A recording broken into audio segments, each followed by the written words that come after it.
pub-style restaurant. It's not too loud at their booth, which is next to the bar. The bartender, James, is tending bar, but with no other customers, he's cleaning glasses and comes in and out of the scene with new bottles, glasses, etc. Where is everyone? This place is usually packed. Can I tell you something? I guess. I bought this place out. No. Why? For us. So that we wouldn't be bothered. I repeat, why? James comes over with a bottle of wine. Can I top anyone up? Yes, leave the bottle. Thanks. James fills her glass, Come offers Brian some, but he shakes his head. James leaves the bottle. I thought this would make you happy. I told you what I wanted. I don't know where you think I grew up or what your expectations of my life expectations is, but I don't need someone to buy out a bar for our anniversary. That's insane. Shannon told me that you expected to be waited on hand and foot, so this is what that looks like. Why would you listen to Shannon?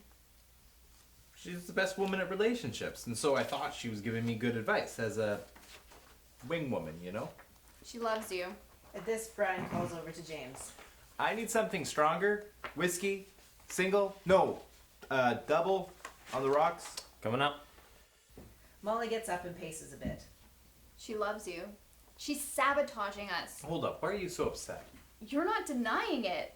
Instead of asking me or thinking about our months of conversations, you immediately took the advice of someone who has wanted to be your wife since you briefly dated 10 years ago. She does not still love me. She broke it off. You told me she slept with your brother's friend for months before you broke it off. She devastated me. You can't seem to let it go. Actually, you can't seem to let her go, and this is a problem. All I wanted for our 1-year anniversary in which we are dating was to come to my favorite pub and order our favorite meals and recreate our first date. Second date. What? Second date. Our first date was a movie. We went with 5 other people. How is that a date? No one is even in couples, including us. Our first date was the pub. Are you finding gold? Stop digging at your ear. That Erex thing you do is disgusting. Go wash your hands. You're being so weird. Brian heads to the bathroom and James comes over with dinner plates. Molly sits back at the booth. Sorry for being that couple tonight. Hey, you spent your arm and a leg to get this place closed on a Friday night. I don't know what's going on between you two, but he definitely wants to feel appreciated.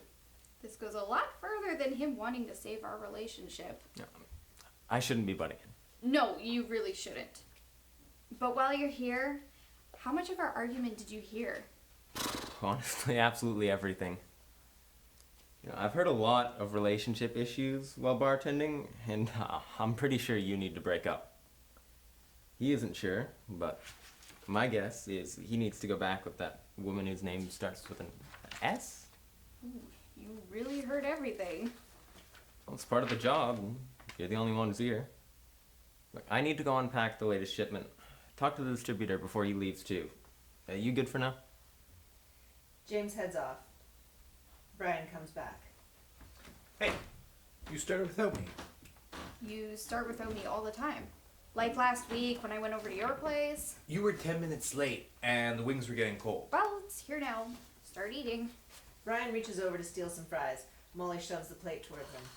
Every single time. Can I get any peace during this meal? What now? You said you didn't want any fries. That you didn't want to share tonight. So I didn't blink when you ordered the one thing I can't eat because of my allergy. And now you have to be kidding me with the fries. It's like 1 or 2. It's not a big deal. But it is. It is so much bigger than the fries. It's that you... This can't go on.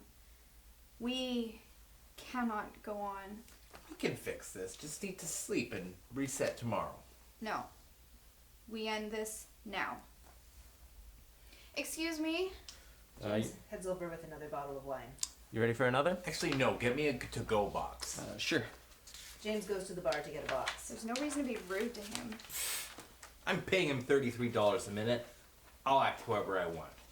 James comes back with the box and awkwardly stands there while Brian shoves both plates of food into the box. Can I get you anything else? What am I supposed to do now? With absolute certainty, You should take the initiative you talk about all the time and drive over to Shannon's place. She's really who you want to be with. She cheated on me. 10 years ago. And deep down, you've already forgiven her. James hands Brian a bag. Brian tosses the container into the bag and storms out of the restaurant. How much is the bill? Everything's been taken care of. Can I start a tab? I'd like a stiff martini, like they make in the classic movies. You got it. I'm not really ready to leave yet. Mind if I sit? Not at all. I mean, you technically have this place for another 2 hours before it opens back up to the public. How drunk was I supposed to get in 4 hours? I think there was supposed to be some dancing after dinner. I loaded the playlist earlier. It's like he doesn't know me at all. Well, if that's the case, then you made the right call. Probably not on the right night, but you're saving yourself some grief in the future. I told him I wanted a small dinner here, that we could go to karaoke at our favorite place and call it a win. He had to make it a production. Sorry, I don't need to let you pretend to be my therapist. Are you a full-time bartender? No. Very few people are full-time bartenders. This is actually my establishment. I've been trying to get it started for more than a year now. It's good business, and I guess I get to meet a lot of people. Why'd you want to start? Well, my alcohol distributor I mentioned earlier. I used to work alcohol sales for them, but then I realized how mutually beneficial it would be to have them supply and me run my dream job. As I said, so far so good. That's really amazing. Well then, I'm glad Brian did something good in this world with all that family money. I just really hate that guy. You know that point when you start to resent someone for the smallest shit? Well, we've all been there. Tonight's when it all came together and broke completely down at the same time. What do you want to do now? Pour me another.